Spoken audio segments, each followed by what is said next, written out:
लचकी कमरिया बरसी रे छौरी तो पे हजरिया सुने रे छौरी लचकी कमरिया बरसी रे छौरी तो पे हजरिया आइल बानी बंगल से रे छोड़ा आइल बानी बंगल से रे छोड़ा पागल बना देब हिला के कमरिया सुने रे छौरी लचकी कमरिया बरसी रे छौरी तो पे हजरिया अरे हटा सुने रे छौरी लचकी कमरिया बरसी रे छौरी तो पे हजरिया ना मन भा सुने रे छौरी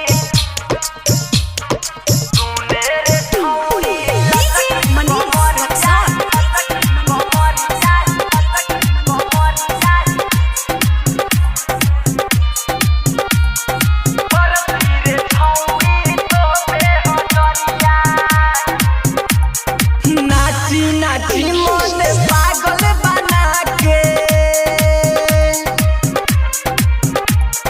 नाची नाची मन पागल बना के चढ़ली जवनिया के रस में डुबा के जिला ना छोड़ा कोनो रे छोड़ा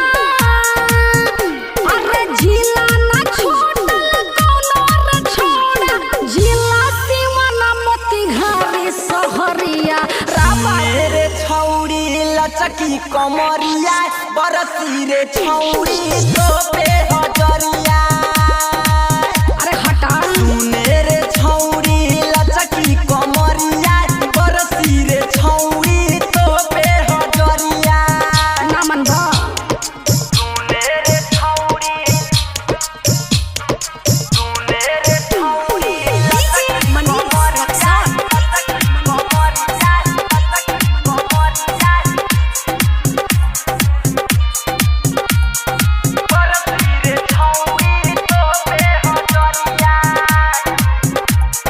मुकेश सुबोध कहे तोहरा से रानी मुकेश सुबोध कहे तोहरा से रानी तनी चिखा द जवनिया के पानी राइटर सोनू डालो ना गोली अरे राइटर सोनू डाल नाही गोली मरद चाही हम अखिलेश बिहरिया सुने रे छौरी लचकी कमरिया।